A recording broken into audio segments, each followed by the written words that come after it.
Ketika bargaining ini gagal, lahirlah namanya depresi. Ini dimulai sudah fase stresnya. Fase gawat-gawatnya itu depresi ini.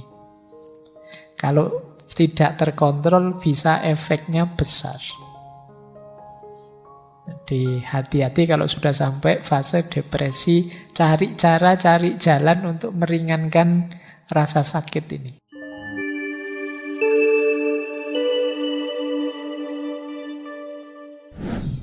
Assalamualaikum warahmatullahi wabarakatuh.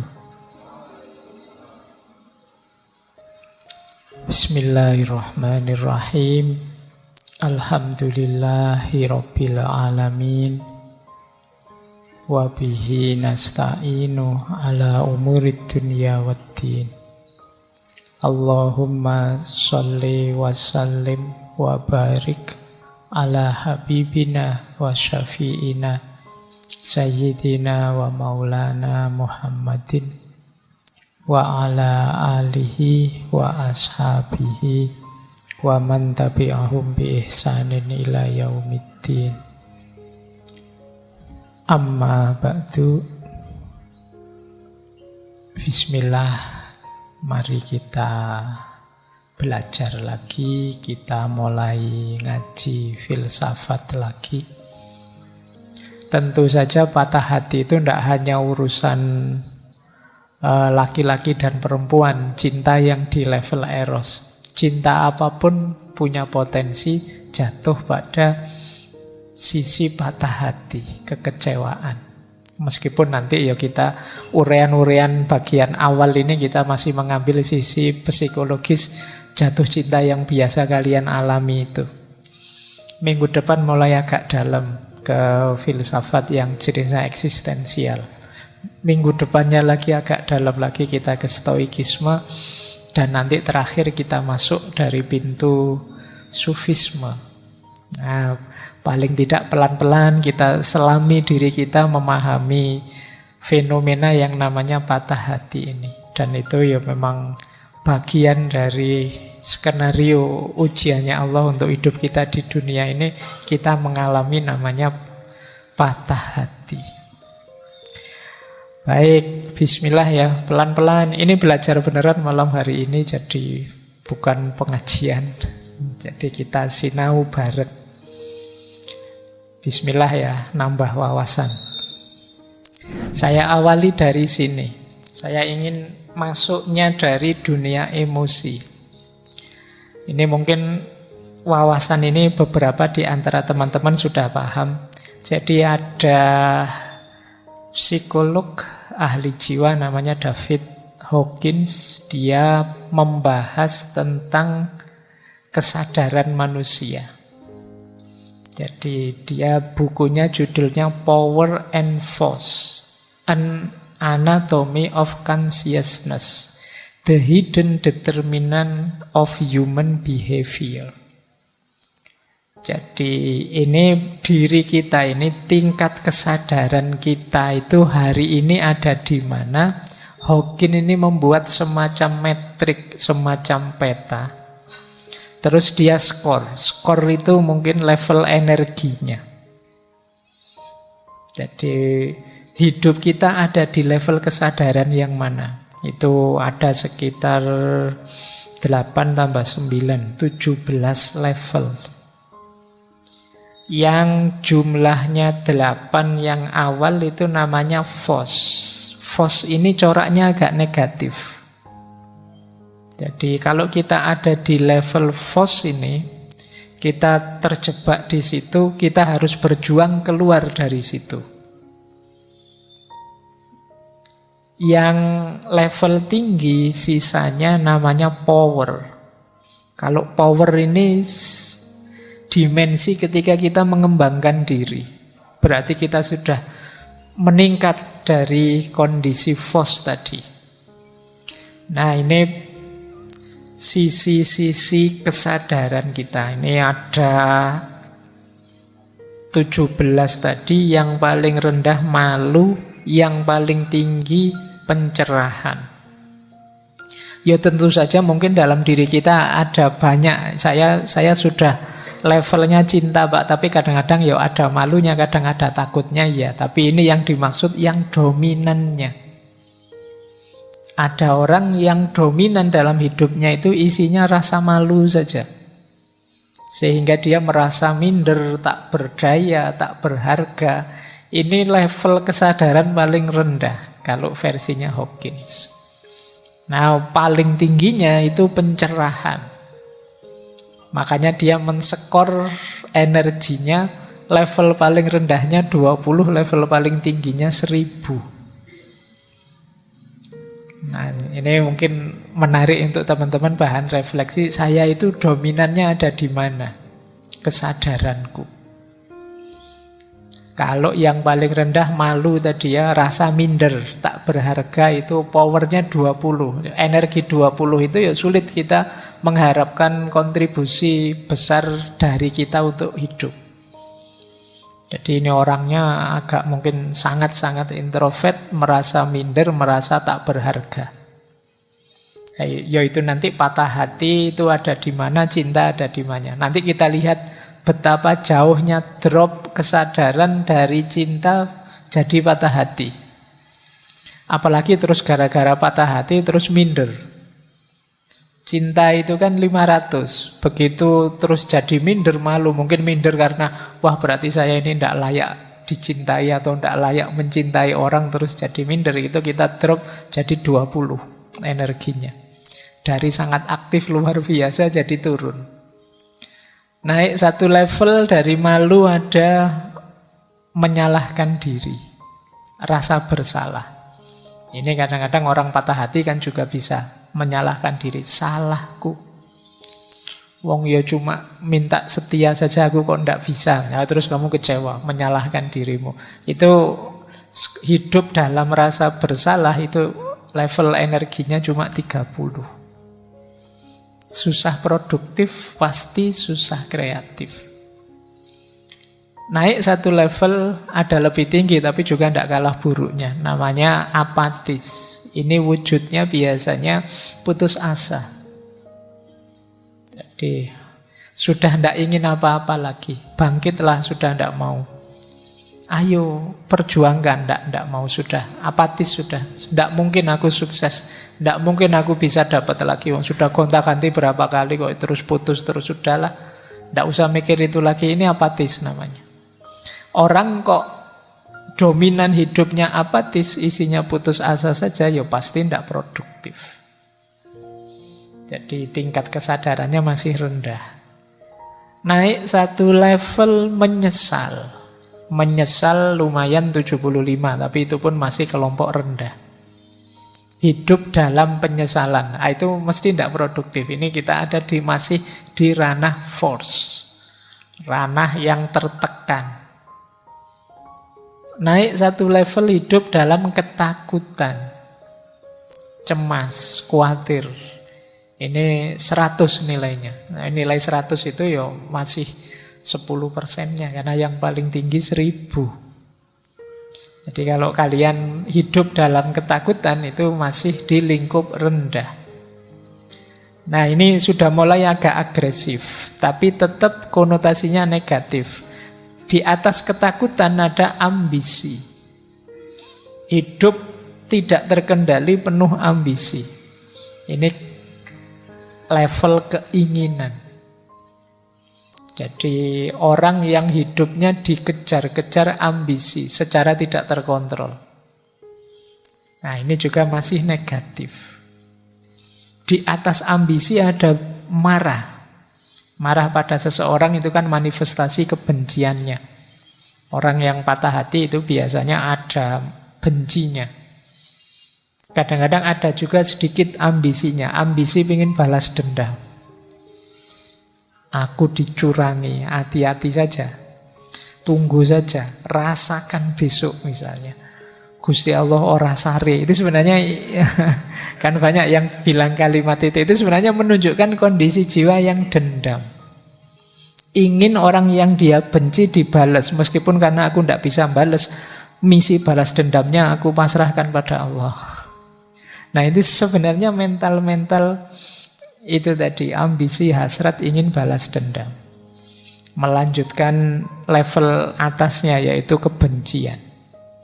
Jadi jangan dikira orang yang ngancam-ngancam pakai nama Tuhan itu sejenis kepasrahan, tapi itu sebenarnya egonya saja.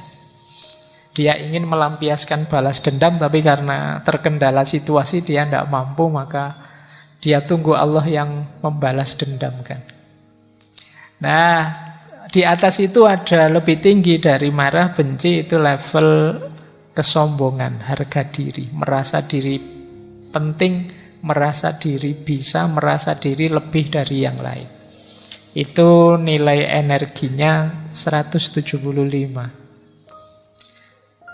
Masih di lingkup FOS. Nah, nilai energi limit itu kalau bisa kita 200.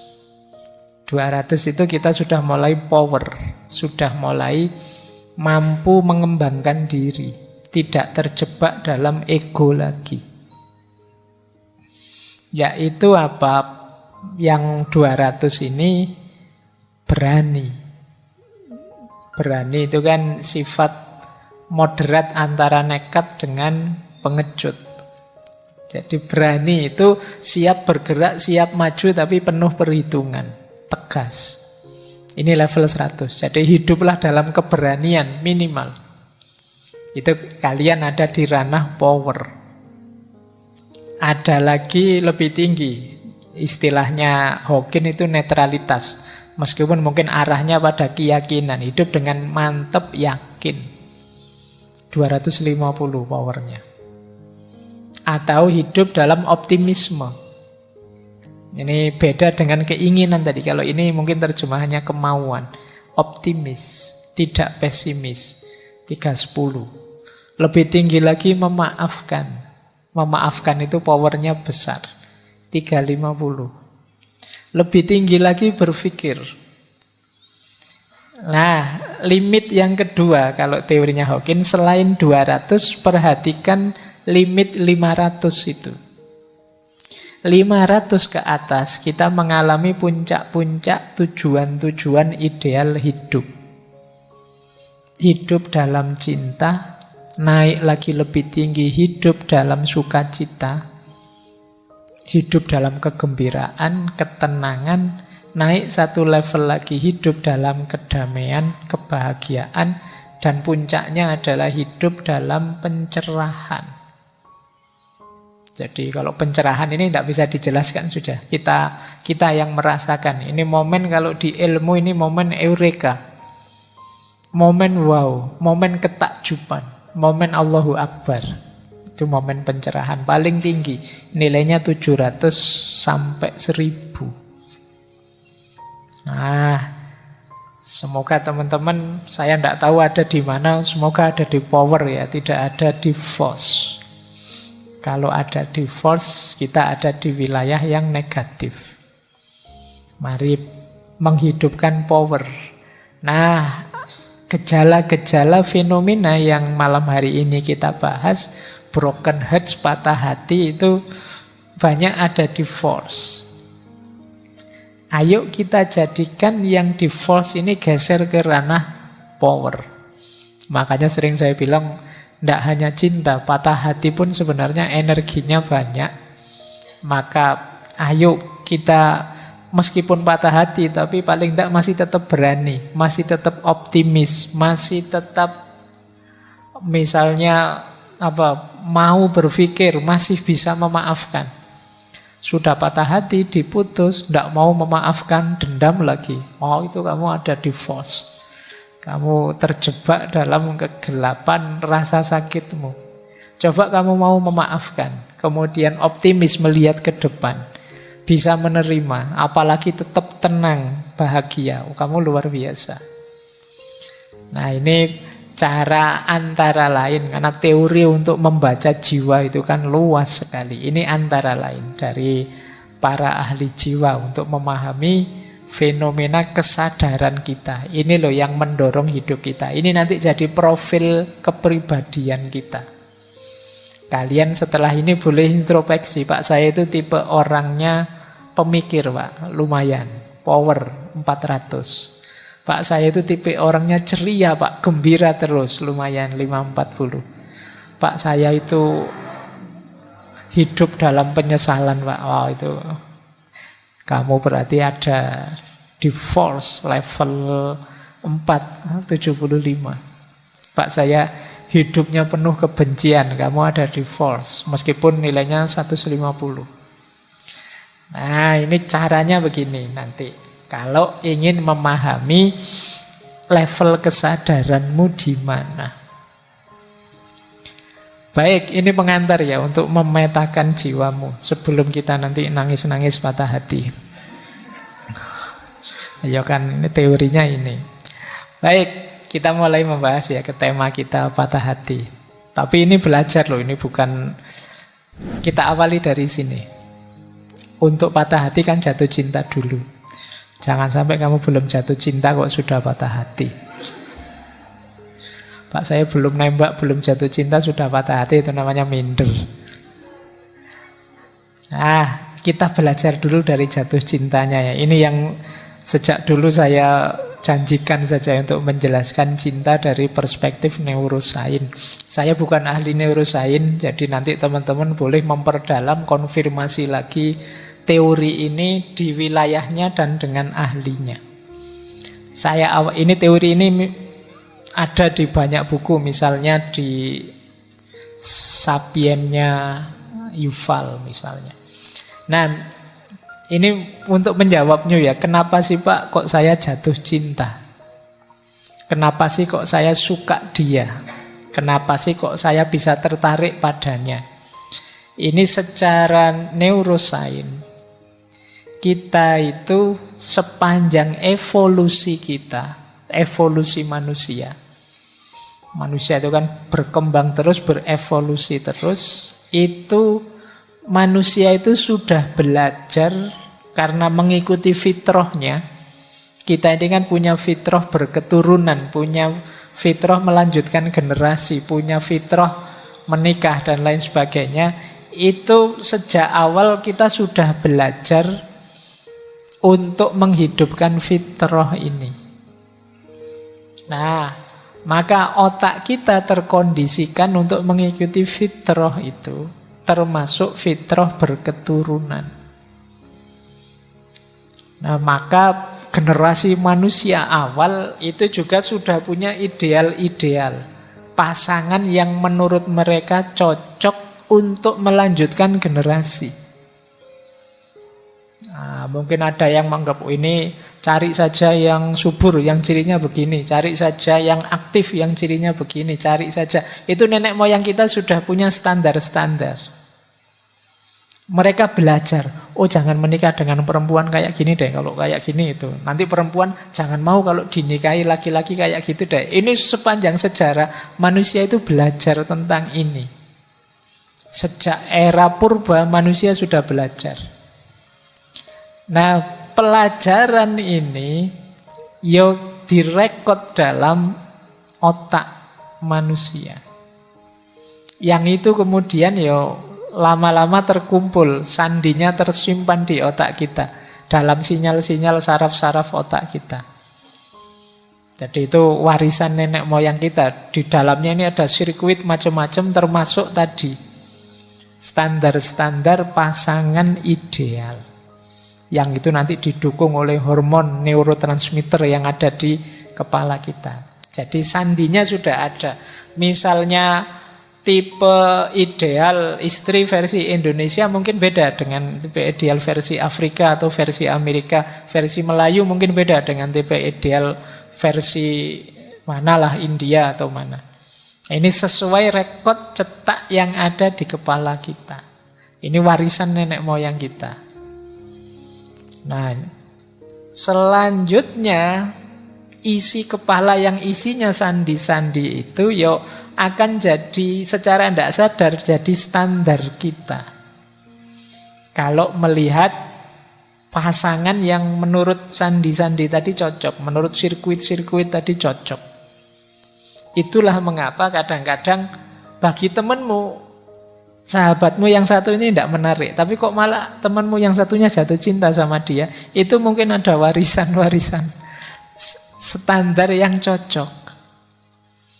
Nah, mungkin misalnya nenek moyangmu dulu trauma punya pasangan kok merengut saja, terus dia punya pokoknya cari istri yang murah senyum lah besok misalnya. Loh, itu terus jadi tergambar di kepalamu, terpola, nanti ini mungkin lama-lama diwariskan. Makanya saya pernah baca buku terjemahan itu yang isinya jangan jadi orang yang murung karena kemurunganmu akan diwariskan ke generasi selanjutnya. Jadi orang yang ceria, jadi orang yang bahagia. Makanya jangan pakai rumus saya susah ndak apa-apa Pak, yang penting anak saya besok seneng. Itu ndak laku kalau pakai teori ini. Kalau kepingin anakmu, generasimu yang akan datang seneng, kamu harus jadi orang yang gembira juga. Nah, ini asal-usulnya. Kenapa kok kamu bisa jatuh cinta sama dia? Kemungkinan standarnya dia cocok dengan standar yang ada di kepalamu. Yang ini mungkin kamu tidak sadar. Oh enggak kok Pak, saya itu tiba-tiba saja seperti ada yang narik terus jatuh cinta sama dia. Saya tidak pakai mikir. Ya sebenarnya itu karena sudah ada pola, sudah ada standar yang ada di kepalamu. Jadi ketika standar ini secara tidak sadar ketemu, itu mungkin kayak lampu ninu-ninunya itu bunyi terus. Wah ini cocok ini. Nah, yo alhamdulillah kalau yang membunyikan standarmu itu dia juga bunyi standarnya. Nah, berarti sama-sama jatuh cinta. Kalau tidak, ya kamu bunyi sendirian. Jadi bertepuk sebelah tangan kamu. Ah, itu cikal bakalnya patah hati di situ. Jadi kalau kamu ketemu kok terus sinyalmu bunyi, kamu boleh tanya sinyalmu bunyi juga enggak? Ah, kalau ternyata enggak, ya kamu siap-siap sudah ancang-ancang mundur. Nah, ini awalnya begini. Nah, yang penting bukan ini, yang penting selanjutnya. Setelah jatuh cinta, ini yang menarik. Pusat-pusat rasional di otak kita macet. Jadi otak emosionalnya meluap. Jadi yang kuat sekali emosinya, rasionalnya macet. Itu kenapa jatuh cinta itu sering kelakuannya orang jatuh cinta itu tidak logis, tidak masuk akal. Orang jatuh cinta itu seperti orang mabuk. Bahkan ada yang bilang orang jatuh cinta itu seperti orang pecandu narkoba. Ketika orang kecanduan itu kan selalu ingin dapat itu terus. Kalau biasanya nyuntik ya suntikan terus. Jadi kalau kalian saking rindunya gelisah pengen ketemu sampai rasanya bolak-balik, itu persis seperti orang sakau. Rumusnya memang begitu. Gejala kimia yang ada di otakmu begitu. Jatuh cinta itu semacam ketergantungan. Nah, sistem amigdala, sistem cinguli kortek macet. Sistem amigdala itu sistem ketakutan, kesiagaan. Sistem berpikir kritis juga macet. Jadi, akhirnya apa? Banyak orang bilang, wah orang mencintai itu tidak masuk akal, tidak rasional. Kewaspadaannya turun, daya kritisnya turun. Jadi, aktivitas ini didukung oleh berbagai hormon. Jadi seperti dopamin, oksitosin, serotonin, wis itu tambah. Kamu tambah melekat, tambah rasanya tidak bisa putus sudah. Makanya jangan heran, bagi yang pernah ngalami jatuh cinta itu rasanya sejuta rasa. Meledak-ledak, pokoknya tidak bisa dikontrol. Karena memang otak rasionalnya macet. Jadi kadang-kadang yang dilakukan tidak masuk akal. Ada ndak yang di sini nelpon mulai Isya sampai jam 3? Ya, saya pernah diceritain begitu. Ada yang cuma bilang sudah ya, saya mau tidur. Terus kamu yang sana bilang ya silahkan tidur dulu. Ya kamu dulu lah. Ya kamu dulu. Itu bolak-balik kamu dulu bisa sampai jam 1 malam itu. Miss you too, bolak-balik miss you too. Yo, itu ngapain anak-anak itu? Nah, sinyal-sinyal rasionalnya macet itu. Jadi agak berat memang. Jadi ini perspektif neuroscience ya. Jadi ternyata jatuh cinta seperti itu. Makanya mabuk cinta itu rumusnya tadi. Gempuran hormon oksitosin, dopamin, dan serotonin. Oksitosin itu orang menyebutnya hormon cinta. Karena berhubungan dengan perasaan, kasih sayang, emosi, keterikatan antar manusia. Kemudian dopamin. Dopamin ini hormon kenikmatan. Kalau kita merasakan nikmat, otak kita melepaskan dopamin ini. Misalnya kita makan enak. Begitu makan makanan enak, keluar hormon dopamin ini.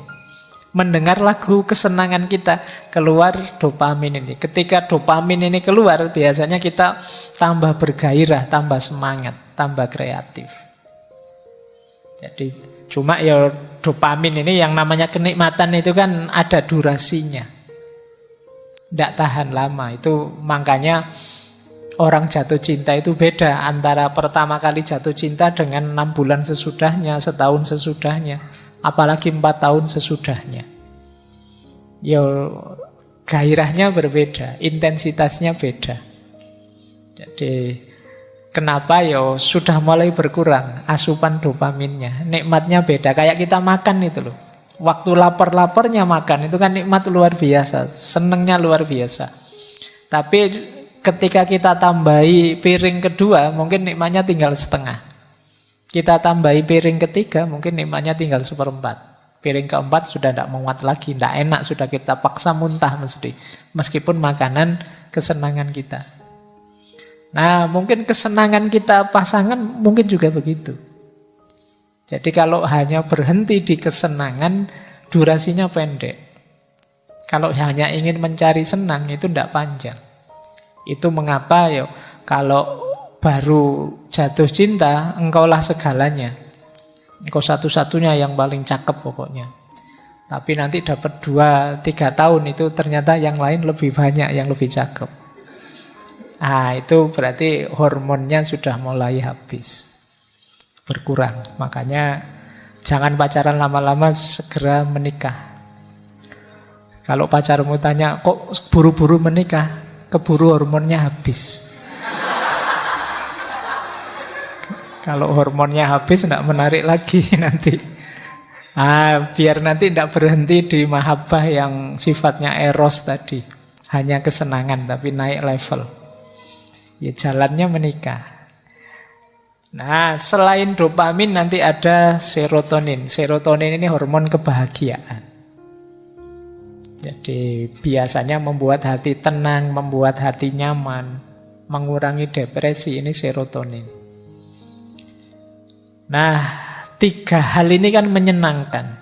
Hormon cinta, hormon kenikmatan, hormon kebahagiaan. Itulah mengapa orang yang mencintai itu kemudian jadi sangat terikat. Khawatir kehilangan kenikmatannya ini. Nah, sayangnya ketika kita patah hati, fasilitas dari hormon-hormon tadi berhenti.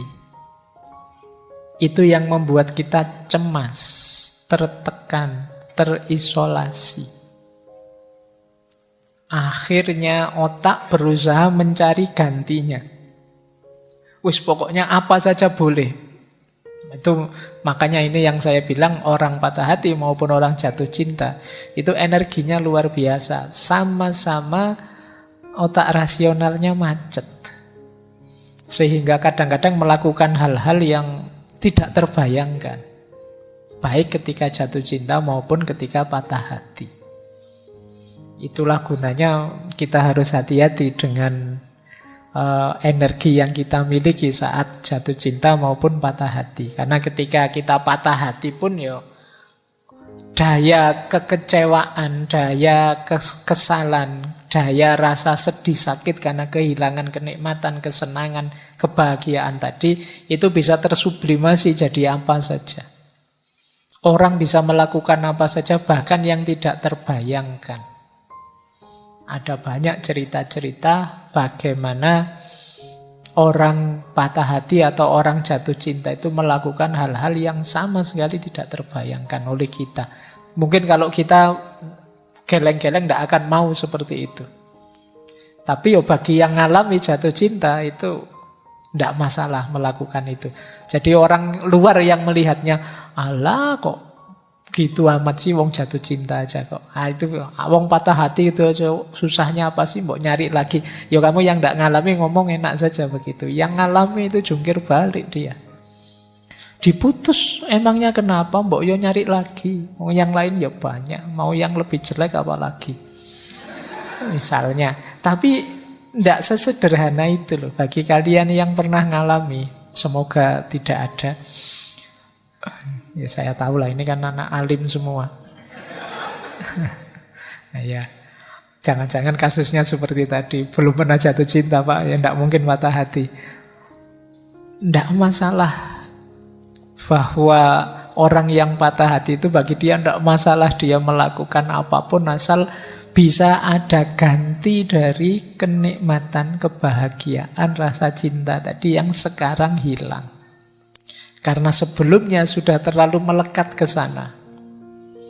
Nah, ini kalau dijelaskan secara neurosains ya, secara hormonal. Maka sebenarnya tema bulan ini itu saya dedikasikan untuk yang patah hati. Ayo kita temani mereka. Karena mereka ini sering hanya diketawain saja sama lingkungan sekelilingnya.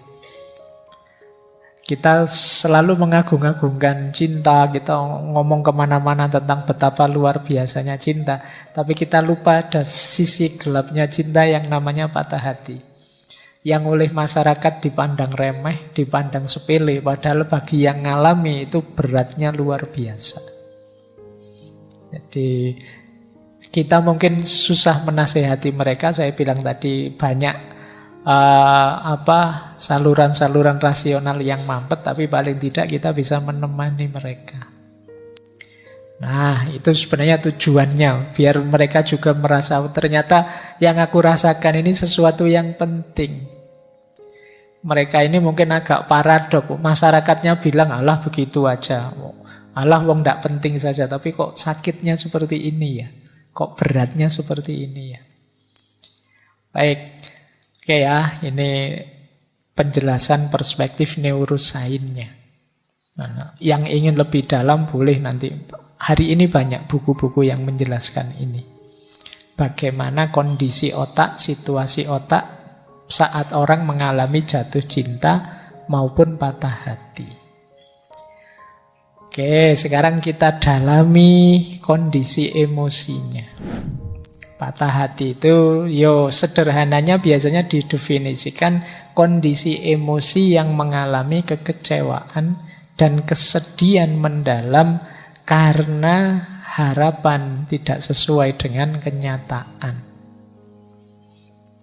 Jadi, kenapa ada patah hati? Ya karena yang diharapkan tidak terjadi. Yang diinginkan tidak terwujud. Nanti sebenarnya solusinya, kuncinya yang terletak pada harapan dan kenyataan ini. Bagaimana kita memanage harapan, bagaimana kita memahami kenyataan. Jadi bagi yang patah hati diingat-ingat dua keyword ini. Karena sakit hatimu berhubungan dengan harapanmu dan berhubungan dengan kenyataan. Oke, harapan dan kenyataan itu seperti kamu membayangkan dirimu seperti apa, begitu berkaca, walah ternyata aku itu hanya seperti ini. Nah, itu harapan dan kenyataan. Begitu kamu membayangkan besok bahagia, mesti betapa indahnya kalau nanti jadi, ini sebentar lagi aku lulus, begitu lulus nanti aku dapat kerjaan, begitu dapat kerjaan nanti bisa langsung aku melamar, dan itu kan gampang kalau cuma dibayangkan. Begitu dijalani kok tidak sederhana ya. Mau lulusnya saja pontang-panting luar biasa. Apalagi nanti cari kerjanya. Apalagi, itu terus kamu jadi kecewa, hatimu patah. Apalagi kamu nyari kerja tidak dapat-dapat, mau ngelamar kok susah, akhirnya dia dilamar orang lain. Oh, itu kamu menyanyi lagu India kalau sudah begitu. Oke, ini rutenya. Menarik ya, patah hati ada rutenya. Orang yang kecewa, orang yang patah hati, orang yang sedih, itu ada prosesnya. Nah, ini ada banyak teori tentang itu. Saya ambil teori yang ini. Jadi patah hati itu diawali dari shock, kaget, tersentak. Kemudian dilanjutkan denial, menyangkal. Biasanya kemudian marah. Kalau marahnya reda, melakukan bargaining. Ketika bargaining gagal, dia mengalami depresi. Semoga depresinya teratasi sehingga akhirnya bisa acceptance, bisa menerima. Ya masing-masing fase ada waktunya sendiri. Masing-masing fase ada saatnya sendiri. Tidak bisa kok begitu patah hati, misalnya kamu diputus pacarmu terus langsung saya terima Pak, besok saya cari gantinya. Itu kemungkinan tidak cinta kalau bisa seperti itu. Kalau cinta beneran tidak sesederhana itu ganti pasangan. Awalnya pasti shock. Shock itu kaget.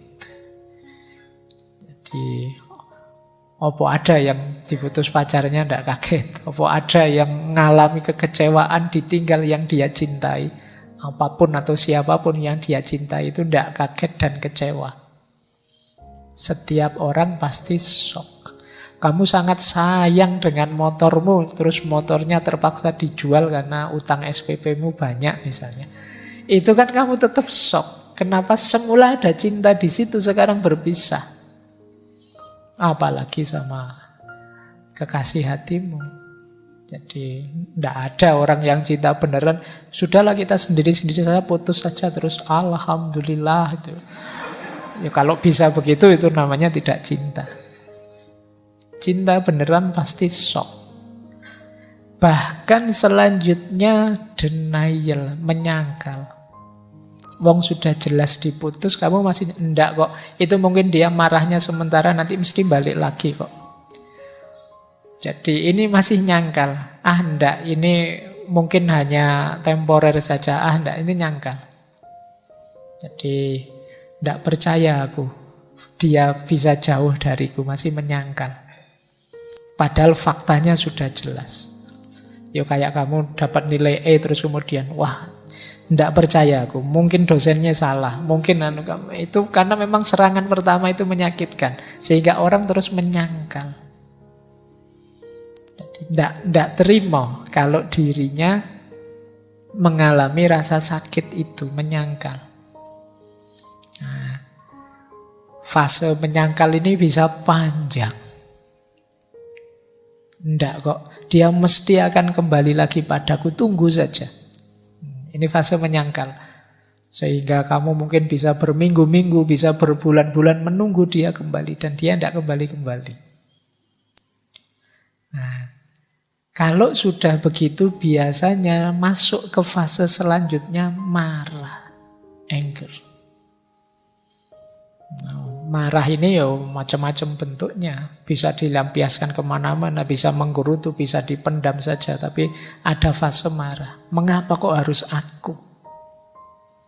Apa salahku? Kurang opo aku sama dia?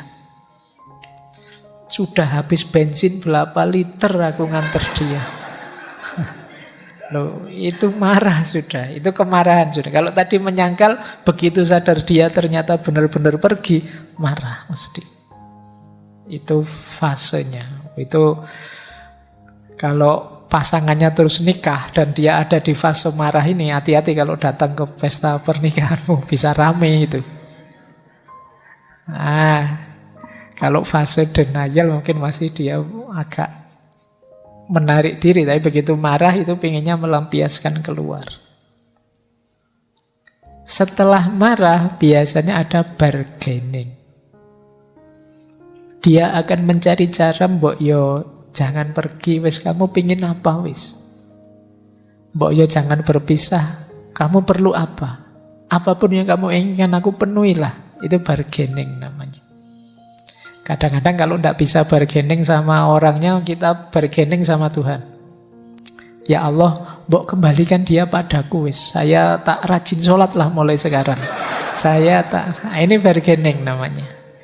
Jadi kita kan kadang-kadang begitu.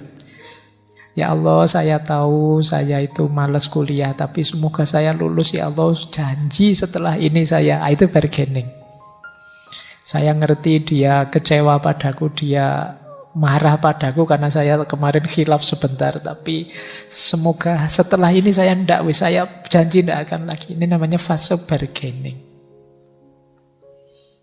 Ketika bargaining ini gagal, lahirlah namanya depresi. Ini dimulai sudah fase stresnya. Fase gawat-gawatnya itu depresi ini. Kalau tidak terkontrol bisa efeknya besar. Jadi hati-hati kalau sudah sampai fase depresi, cari cara, cari jalan untuk meringankan rasa sakit ini. Nah, biasanya kalau sudah mampu menaklukkan depresinya, masuklah pada acceptance. Bisa menerima sekarang. Oh ya sudahlah, memang kalau harus berpisah, mau gimana lagi. Nah, itu acceptance. Ini semoga kalian pahami ya. Semoga dengan memahami ini prosesnya bisa lebih cepat. Oh, aku ini ternyata di fase marah. Nah, sudahlah, tidak usah panjang-panjang, saya shortcut saja, langsung saya terima. Nah, itu kalau bisa lebih bagus. Pasrah sajalah sama Allah, saya terima apapun keputusannya, itu lebih bagus. Tapi biasanya fase ini entah sadar atau tidak kita lewati. Dari shock, kemudian menyangkal, kemudian marah, kemudian ingin bernegosiasi, kemudian jatuh kita pada depresi, dan pada akhirnya menerima. Tapi kalau gagal mengelola depresi, fase menerimanya ya tidak datang. Ya, kita depresi bisa berkepanjangan. Baik.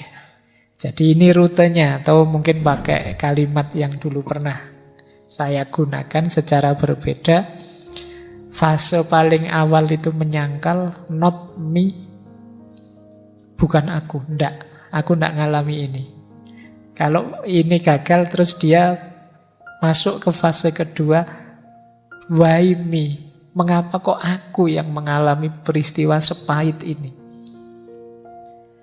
Kalau ini juga tidak terjawab, masuk pertanyaan ketiga, please not me.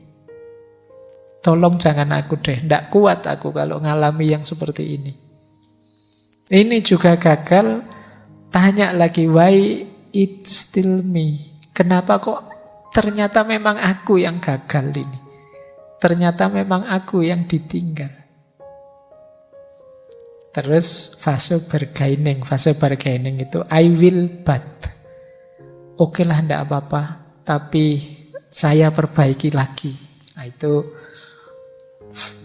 yang selanjutnya. Kemudian slide-nya hilang, Rek. Saya tidak tahu ini laptopnya mungkin habis baterainya. Sudah mancep tadi, cuma tidak diklik. Iya, tidak apa-apa. Why me? Pertanyaannya. Oke. Ini powerin di Mas. Kalau tadi not me, tadi masih denial, tidak kok masih hidup kok. Ternyata diudah, ternyata mati beneran. Pertanyaan jadi why me? Semoga tidak membuat teman-teman patah hati karena terputus Ini namanya harapan tidak sesuai kenyataan. Tapi kan tetap harus diterima. Mau tidak mau memang terjadi. Jadi anggap saja ini contoh langsung teori tadi ya. Kamu tidak perlu bingung-bingung memahaminya.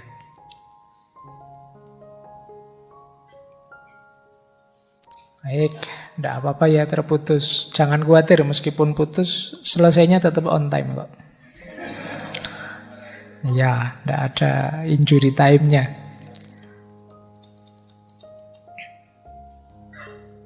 Oke, tadi sampai sini ya.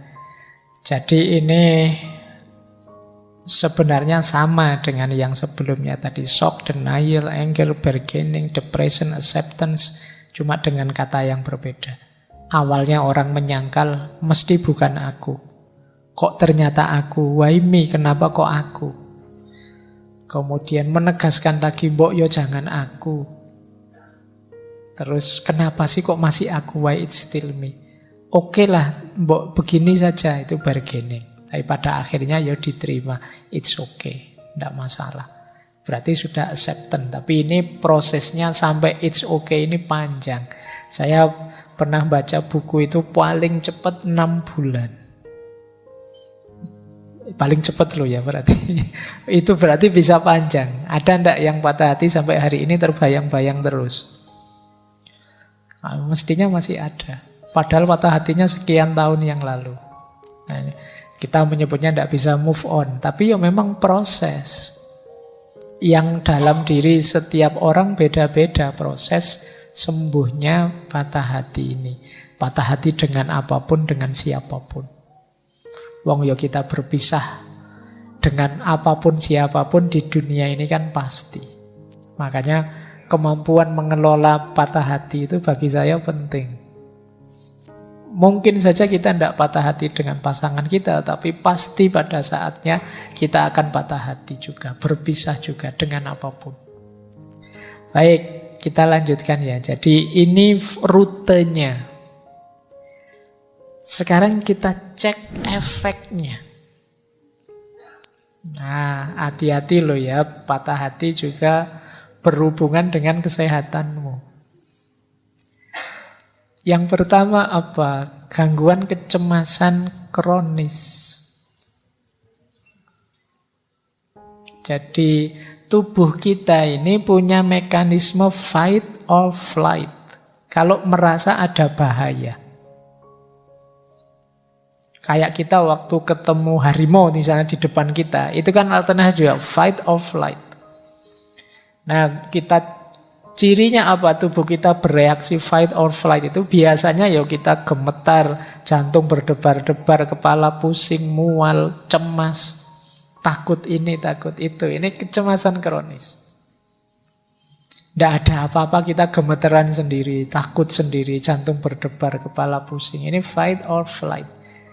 Mungkin pernah saya jelaskan dulu orang yang kena gejala psikosomatis itu kan karena pikirannya tidak tenang, pikirannya cemas, ya fisiknya kena. Perutnya mules, kepalanya pusing, vertigo. Nah ini karena kecemasan. Nah, tubuh kita juga begitu. Begitu patah hati, ya mekanisme tubuh kita ini mekanisme mencari selamat tadi. Bahaya ini datang. Dia ingin menyelamatkan dirinya, maka itu tadi jantung berdetak lebih cepat, kepala jadi pusing, perut rasanya mual. Nah ini namanya gangguan kecemasan. Ya kalau cuma ketemu harimau sebentar, wong patah hati ini lama. Kita terus-terusan begitu, ya mesti fisik kita kena. Jadi gangguan kecemasan itu ya tidak sederhana. Orang yang ngalami mesti merasakan pusingnya. Saya ada teman gangguan kecemasan itu karena sempat melihat temannya meninggal gara-gara kena stroke. Itu dia was-was terus. Kepalanya pusing sedikit. Waduh, jangan-jangan gejala stroke ini. Terus dia jantungnya berdebar-debar, berkeringat dingin, rasanya seolah-olah ini gangguan kecemasan. Nah, yang patah hati juga mudah terkena ini. Karena patah hati itu tubuhmu merespon ada bahaya datang. Makanya orang sangat marah, orang sangat sedih itu kan jantungnya berdebar-debar, keringatnya keluar, keringat dinginnya keluar, mungkin asam lambungnya naik sehingga dia pusing dan lain sebagainya. Ayo dihati-hati. Ya kalau kamu masih muda, masih sehat, tapi nanti di usia tertentu mengalami gejala ini, harus agak hati-hati. Nah, itu yang pertama. Apalagi karena situasi itu nanti sistem imun kita bisa turun. Kalau tadi dopamin dan lain-lain yang keluar, waktu kita sedih, stres, itu ada hormon namanya kortisol yang keluar. Kortisol ini orang menyebutnya hormon stres. Dia menurunkan kekebalan tubuh, menaikkan gula darah. Kalsium dalam tulang juga turun, tekanan darah naik. Kamu jadi kurus, jadi males makan. Makanya jangan heran kalau orang patah hati itu males makan. Kok patah hati malah makannya enak sekali, lahap sekali. Kamu itu beneran patah hati apa gimana? Biasanya memang males makan karena stres. Dan ini tentu saja daya tahan tubuhmu turun. Jangan lupa ada juga namanya broken heart syndrome. Ini bisa menyebabkan kematian. Patah hati bisa mati, bisa. Di dunia kedokteran ada itu tadi istilahnya broken heart syndrome atau Takotsubo kardiomyopati. Ini jantungnya yang kena. Jadi ketika ada tekanan kuat karena stres, jantungnya yang kena. Nah kalau sejak semula tidak terlalu fit, bisa saja membawa kematian. Makanya rasanya tadi kok simpel, sederhana, cuma diputus pacar, situasinya bisa beragam. Bahkan bisa berujung kematian. Ada banyak cerita-cerita itu kan orang yang patah hati sampai kemudian mati. Kayak Majnun kalau diceritanya itu diceritain bahwa Laila sudah meninggal duluan, tiba-tiba dia terus meninggal. Kan banyak cerita-cerita itu tiba-tiba meninggal para pecinta ini. Nah, itu mungkin karena ini tadi, broken heart syndrome. Jadi ini efek di tubuh kita. Makanya saya bilang tadi, yuk kita dampingi teman-teman kita, saudara-saudara kita yang mengalami ini. Jangan diketawain lah. Jangan diremehkan, disepelekan. Oke, nah sekarang kita belajar meresponnya. Biar mental kita tetap sehat. Respon ini saya bagi dua, karena penting ada respon pada serangan pertama, awal, dan lanjutannya. Kalau lanjutan ini mulai tertib, tapi bagian awal lebih penting. Respon awal yang pertama apa? Itu kalimatnya menarik. Kamu hanya harus jatuh. Maksudnya apa? Berpikir yang ringan saja. Kamu hanya harus jatuh itu. Waduh, pacarku meninggalkanku. Alah ditinggal pacar toh, enggak apa-apalah. Nikmati sajalah sakitnya, jatuh sebentar, nanti bangkit lagi. Kamu hanya harus jatuh saja. Syukur-syukur bisa ngatur posisi jatuh yang enak. Jadi alah wong jatuh saja kok. Atau sadarkan bahwa memang bidang ini kamu gagal, bidang yang lain banyak kok. Wong cuma itu aja. Itu kalau bahasanya Gus Dur, gitu aja kok repot. Nah, itu kamu hanya harus jatuh kan? Ya sudah, nikmati saja sebentar, nanti terus ayo jalan lagi. Nah, kamu sedih kan? Nikmati sedihmu, terus ayo bangkit lagi. Jadi kamu kan hanya harus jatuh. Nah, ini kalau diucapkan enak, cuma dijalani pening. Tapi memang rumus sederhananya itu. Biasanya yang nambah runyam persoalan itu kita mendramatisir. Sebenarnya bisa kok kamu hadapi, kamunya saja yang suka mendramatisir. Pak, pasangan saya itu segalanya bagi saya, Pak. Kalau tidak ada dia, dunia rasanya gelap, langit rasanya runtuh. Pasangan saya itu, kamu mendramatisir. Jadi, iyo, tapi kan sekarang kamu ditinggal. Ini kan sederhananya kan itu. Faktanya kan itu. Jadi, yo, hadapi itu. Jadi, fakta konkretnya kan ini. Makanya hadapi, jangan menghindar. Nanti tambah lama sembuhmu kalau kamu menyangkal terus. Wong kamu cuma harus jatuh kan, ya sudah jatuh saja terus bangkit lagi. Kemudian jangan lupa perhatikan dirimu. Jangan melakukan apapun yang merusak dirimu. Berarti apa? Akal sehatmu harus hidup. Terus yang keempat, penting juga, sudahlah tidak usah terlalu dibahas yang salah siapa. Gak usah menyanyi ini salah siapa. Biarlah yang lewat sudah lewat.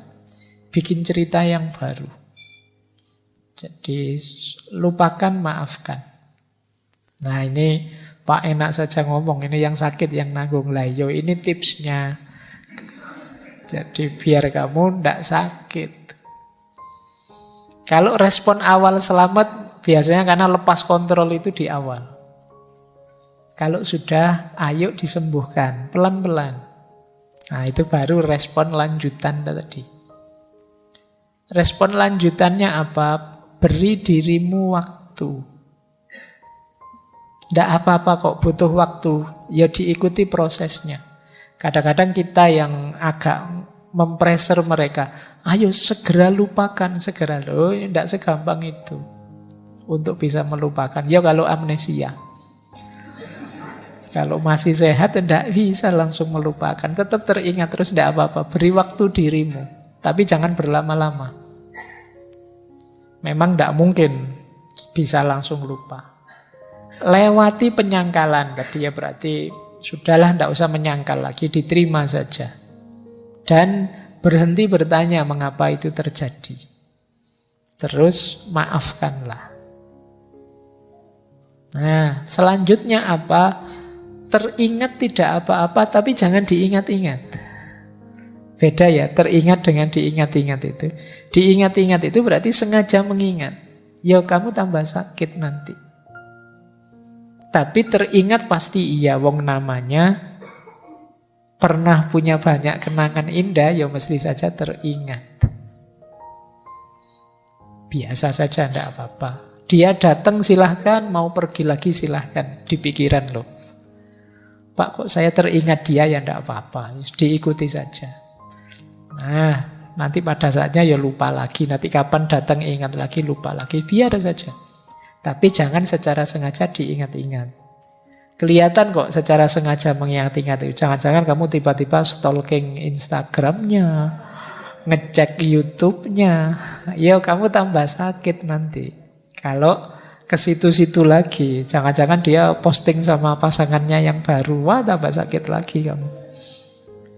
Kamu tidak berani posting pasanganmu yang baru, kamu tidak dapat. Atau yang kamu dapat levelnya di bawah yang ninggal kamu, misalnya. Sudahlah, tidak usah dipikir lagi, tidak usah mancing-mancing ke situ. Kemudian apa? Tetap merasa berharga, jangan minder, menjatuhkan value tadi sampai ke level FOS yang paling rendah. Merasa dirimu tidak berharga, engkau tetap berharga. Dia saja yang tidak tahu hargamu.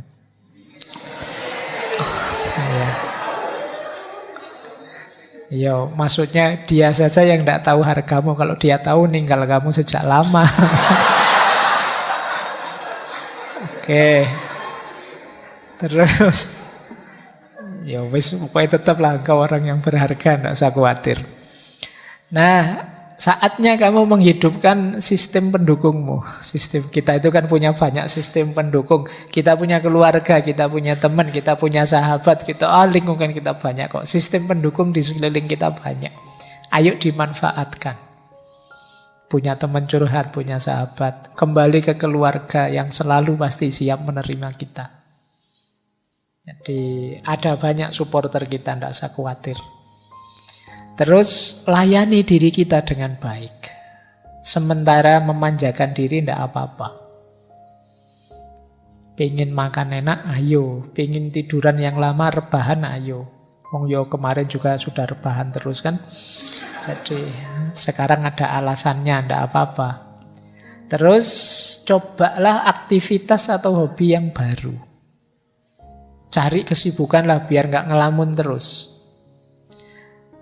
Terus bangun kenangan-kenangan baru. Bahkan ada yang bilang datangi tempat-tempat yang dulu kamu perlu kenangan dengan dia, bikin kenangan yang baru di situ. Jadi biar ketumpuk, yang teringat kenangan yang terakhir ini, yang lebih indah. Mungkin dengan keluarga, dengan sahabatmu, yang lebih menyenangkan. Bersosialisasilah, jangan mengurung diri. Akan lebih meringankanmu. Boleh pakai teknik-teknik coping kalau dalam psikologi, mungkin pernafasan, mungkin meditasi. Untuk menenangkan diri. Bisa mempertimbangkan saatnya membuka hati kembali. Jangan khawatir, yang lain masih banyak yang mau dengan dirimu. Setiap orang ada jodohnya. Nah, ini rumus sederhana untuk tetap membuatmu kuat. Tidak usah khawatir. Kan alasan yang paling enak untuk menenangkan diri kan, memang mungkin bukan jodohku. Nah, itu paling nyaman. Kita bersandar kembali ke Tuhan. Kalau Tuhan tidak menghendaki, mau apa? Sekuat apapun kita, tanpa kehendaknya tidak ada apa-apanya. Nah, itu lebih ringan. Nah, nanti yang semacam ini kita bahas di minggu keempat ketika kita berhadapan dengan perspektif sufisme. Cuma malam hari ini memang kita pahami dulu situasinya orang yang patah hati. Kemudian kalau memang agak gawat, misalnya stres, depresi, mau agak mengkhawatirkan, jangan malu-malu, jangan ragu-ragu untuk mencari konseling atau berobat ke ahli jiwa. Karena tadi efeknya ternyata bisa besar untuk kesehatanmu lahir dan batin. Maka tidak apa-apa kamu mendatangi ahli jiwa. Baik, jadi ini respon-respon ideal.